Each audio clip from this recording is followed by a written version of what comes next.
കർണാടക ഷിരൂരിൽ മണ്ണിനടിയിൽപ്പെട്ടവർക്കായുള്ള ഇന്നത്തെ തെരച്ചിൽ അവസാനിപ്പിച്ചു. പുലർച്ചെ തെരച്ചിൽ പുനരാരംഭിക്കും. കൂടുതൽ സാങ്കേതിക സംവിധാനങ്ങൾ എത്തിക്കും. മണ്ണിനടിയിൽപ്പെട്ട കോഴിക്കോട് സ്വദേശി അർജുനായി പ്രതീക്ഷയോടെ കുടുംബം.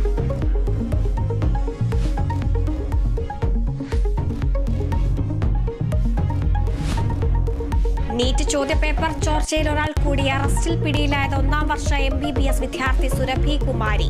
CBI നടപടി തട്ടിപ്പ് നടത്തിയ വിദ്യാർത്ഥികൾക്ക് ഉത്തരങ്ങൾ തയ്യാറാക്കി നൽകിയതിന്.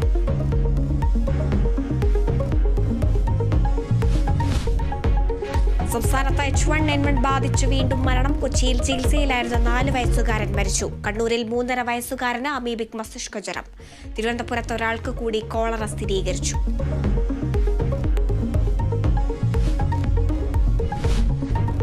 ഗവർണർ ആരിഫ് മുഹമ്മദ് ഖാന് വീണ്ടും തിരിച്ചടി. 3 സർവകലാശാലകളിലെ VC നിയമനത്തിനുള്ള സെർച്ച് കമ്മിറ്റി രൂപീകരണം കൂടി തടഞ്ഞ് ഹൈക്കോടതി. കേരള MG മലയാളം സർവകലാശാല നടപടികൾക്ക് സ്റ്റേ. ചാൻസലറുടെ ഉത്തരവിന് ഹൈക്കോടതിയുടെ വിലക്ക് 1 മാസത്തേക്ക്. കോഴിക്കോട് ബീച്ച് ആശുപത്രിയിൽ ഫിസിയോതെറാപ്പിക്ക് എത്തിയ പെൺകുട്ടിയെ പീഡിപ്പിച്ചതായി പരാതി. പ്രതി ഫിസിയോതെറാപ്പിസ്റ്റ് മഹേന്ദ്രനായി തിരച്ചിൽ ഊർജിതം. ആശുപത്രി സൂപ്രണ്ടിനെ ഉപരോധിച്ച യൂത്ത് ലീഗ് നേതാക്കളെ അറസ്റ്റ് ചെയ്ത് പോലീസ്. പ്രതിയെ ഒളിവിൽ പോകാൻ സഹായിച്ചത് ആശുപത്രി ജീവനക്കാരനെന്ന യൂത്ത് ലീഗ്.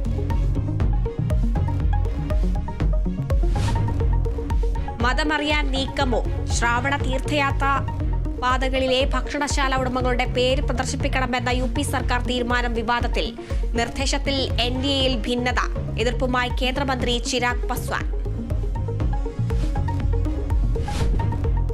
മൈക്രോസോഫ്റ്റിന്റെ ക്ലൗഡ് സേവനങ്ങളിൽ തകരാർ. ആഗോളതലത്തിൽ വിമാന സർവീസിനെയും ബിസിനസ് ഇടപാടുകളെയും ബാധിച്ചു. രാജ്യത്ത് റദ്ദാക്കിയത് 200ഓളം വിമാന സർവീസുകൾ. വാർത്താ വിതരണ ശൃംഖലകളും ബാങ്കിംഗ് സേവനങ്ങളും തടസ്സപ്പെട്ടു. പരിഹരിക്കാൻ ശ്രമം തുടരുന്നുവെന്ന് മൈക്രോസോഫ്റ്റ്.